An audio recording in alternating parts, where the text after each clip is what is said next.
Some people might say I love shoes. They're actually really, really wrong. It's an obsession. My quest to make the perfect pair of shoes began in Baja in the early 1990s. On weekends, I would drive down to Mexico with my girlfriend, she's now my wife, and 3 beautiful kids later. We would explore the little towns up and down the coast, camp or stay at a cheap hotel, tacos and beer, Rosarito, Ensenada, that was life. In those days, I was into vintage clothing and shoes. And on one of those trips, I came across a bootmaker. Turns out they also made shoes. It hit me. I'd have to have a pair of shoes made. How great would it be to design something that I came up with, but more importantly, that fit me perfectly? How amazing to have the perfect pair of shoes. Well, easier said than done.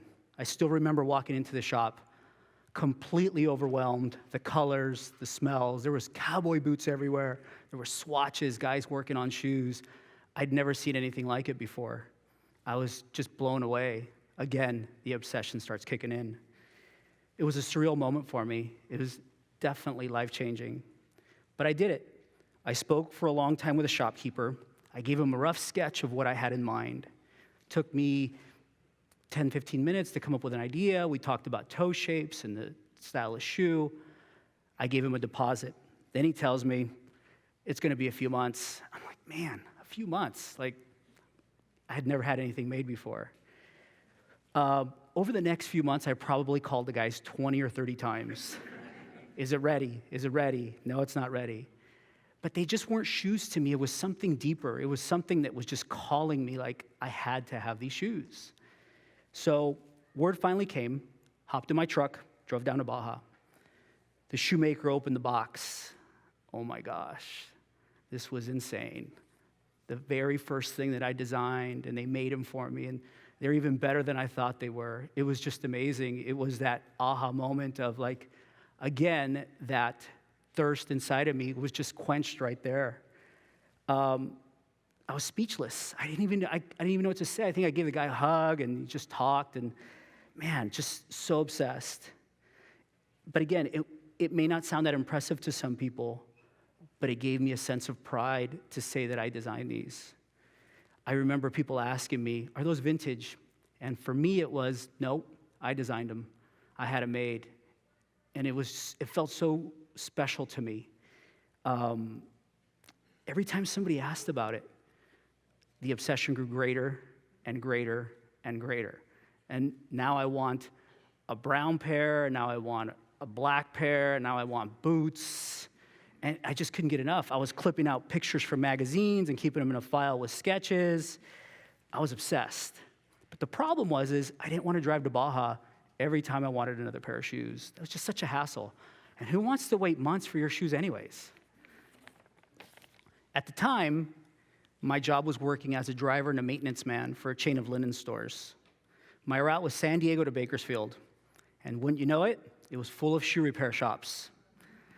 I made a second career of stopping at every single one of those shoe repair shops from San Diego to Bakersfield. I did this for 1.5 years, driving everybody crazy. I know for a fact that when I would pull up to a certain shop, and I had been there already, and they'd see my white delivery truck pulling up, the guys would hide in the back. Like, literally, like, here he comes again, there's that crazy guy. But I wasn't finding what I wanted.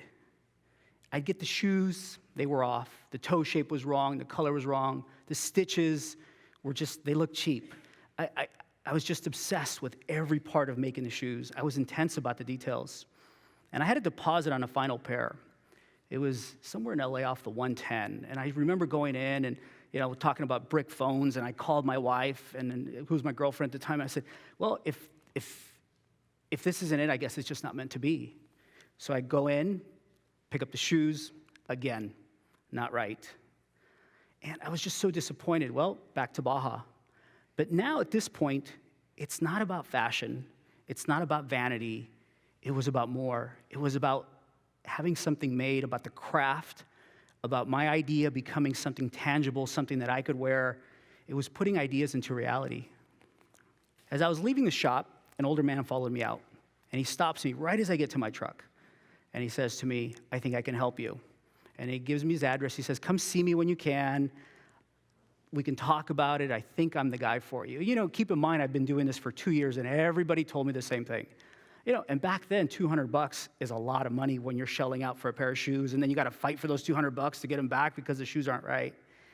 But he probably felt sorry for me and gave me his number, and I said, all right, I'll give it another shot. A few weeks later, I'm at his house, knocking on his door. And I remember walking in, and the first thing I notice are his plastic-covered couches at his house. And I'm thinking, this is the guy who says he's going to make me a perfect pair of shoes, but he has plastic-covered couches. So he proceeds to tell me his name, Emigdio Canales. He was a retired shoemaker, nicest, most gentle man in the world.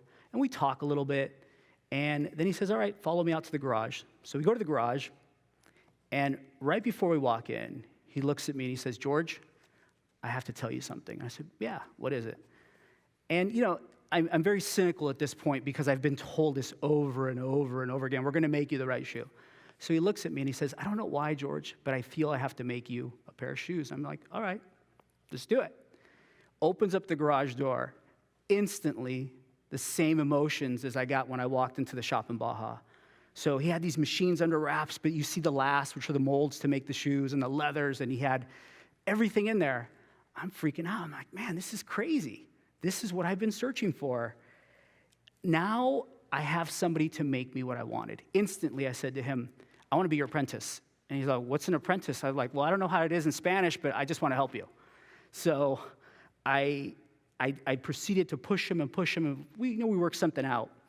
But I basically wanted to be his Karate Kid.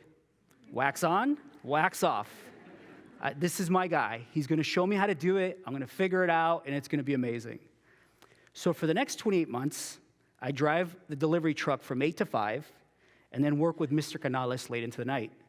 A lot of the days, it was about 15 or 16 hours.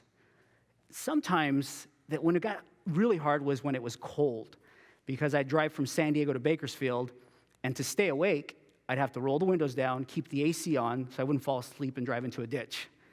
But it was long days, but it was worth it. Every time I'd go to his shop, I just get so emotional, and I can't believe we're doing this. Over the course of those 2.5 years, the old machines in the garage got put to good use. We made 2,000 pairs of shoes. Soon enough, I started hiring my own shoemakers. First, it was 1, and then 2, and then 3. We were becoming an operation, a real business. But it made me hungrier to do things my way. I wanted them done my way. I figured it's my space. I'm paying the bills. I'm paying the rent. I'm paying your salaries. I want what I want. You're my shoemakers. Make it the way I want. It's the only way I'm going to be able to create the perfect pair of shoes.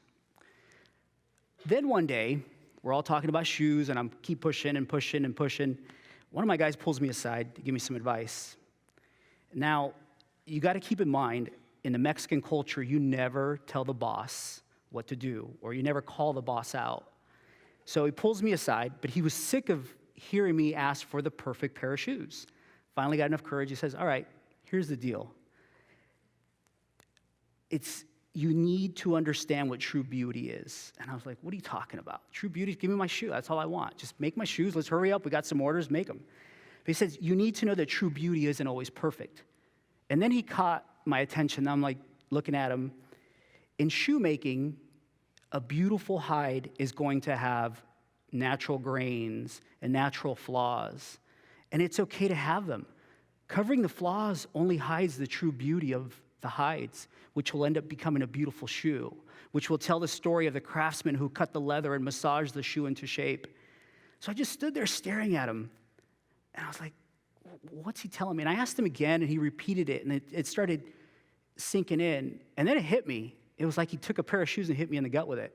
Like, seriously, like, oh my gosh, what have I been searching for? Somehow, I'd had it all wrong.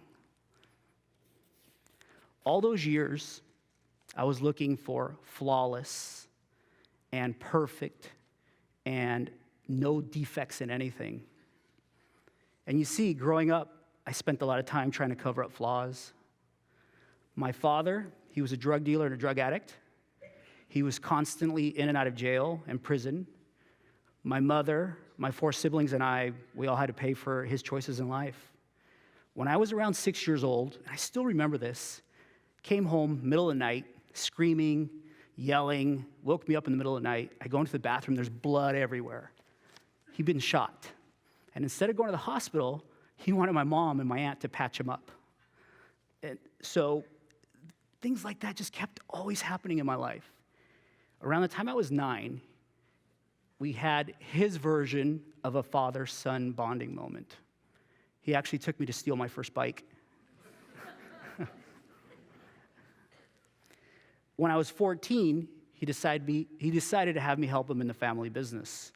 I started collecting the money for the drugs he was selling. Based on how much money they give me would be the bag that was already sectioned off for how much they would get. In those days, we moved around a lot. Sometimes we lived with relatives. Sometimes we slept in our van if we got evicted from the motel or the apartment that we were living in. But up until I was 14, we mostly lived in motels.